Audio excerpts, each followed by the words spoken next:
அவர்கள் மூலம் நிறுவப்பட்ட ஷீஷா தொண்டு நிறுவனத்தின் சார்பாக இன்றைய மகளிர் தின விழாவிற்கு வந்திருக்கும் உங்கள் அனைவரையும் ஷீஷா குடும்பத்தின் சார்பாக வருக வருக என வரவேற்றுக் கொள்கிறோம்.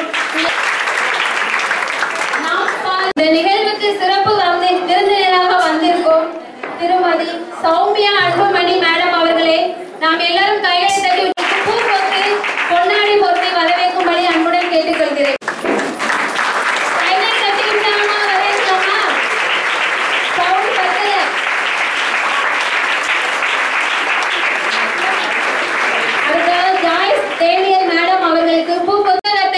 ஷீஷா நிறுவனத்தின் மூலமாக வெளியிடுவதற்காக நாம் சிறப்பு விருந்தினராக வந்திருக்கும் மேடம் சௌந்தர்யா அன்புமணி அவர்களை அன்போடு புத்தகத்தை வெளியிட்டு வைக்குமாறு ஷீஷா நிறுவனத்தின் மூலமாக கேட்டுக்கொள்கிறோம்.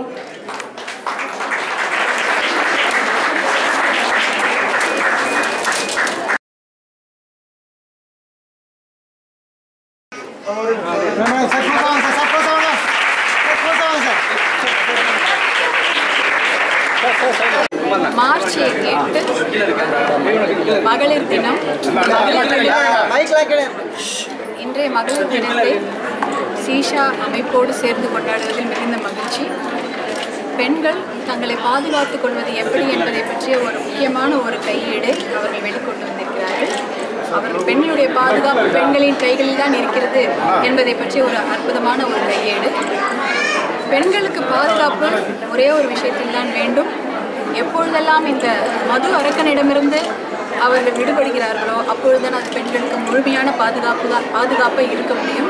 நான் தமிழ்நாடு முழுவதும் சுற்றுப்பயணம் சென்றிருக்கிறேன். அங்கே எல்லாம் பெண்கள் கேட்பது ஒன்றே தான், இந்த மதுக்கடைகளை மூடிவிட்டாலே பெண்களுக்கு எதிரான கொடுமைகள் அது வீட்டிலிருந்து முதலில் தொடங்குகிறது, பின்புதான் வெளியிலும் நடக்கின்றது. அத்தனை கொடுமைகளுக்கும் ஒரு முடிவு கட்டிவிட முடியும் என்று அவர்கள் சொல்கிறார்கள். ஆகையால் மதுவுக்கு எதிரான போராட்டம் தான் இன்று பெண்கள் கையெழுத்திருக்கும் போராட்டம். இலவசமாக அவர்கள் கேட்பது கல்வி, இலவசமாக அவர்கள் கேட்பது சுகாதாரம், இதுதான் அவர்களுக்கு வேண்டும். இது இருந்தால் பெண்களுடைய பாதுகாப்பு கண்டிப்பாக உறுதி செய்யப்பட்டுவிடும். இதுதான் இன்றைய மகளிர் தின செய்தியாக இருக்க முடியும் என்று.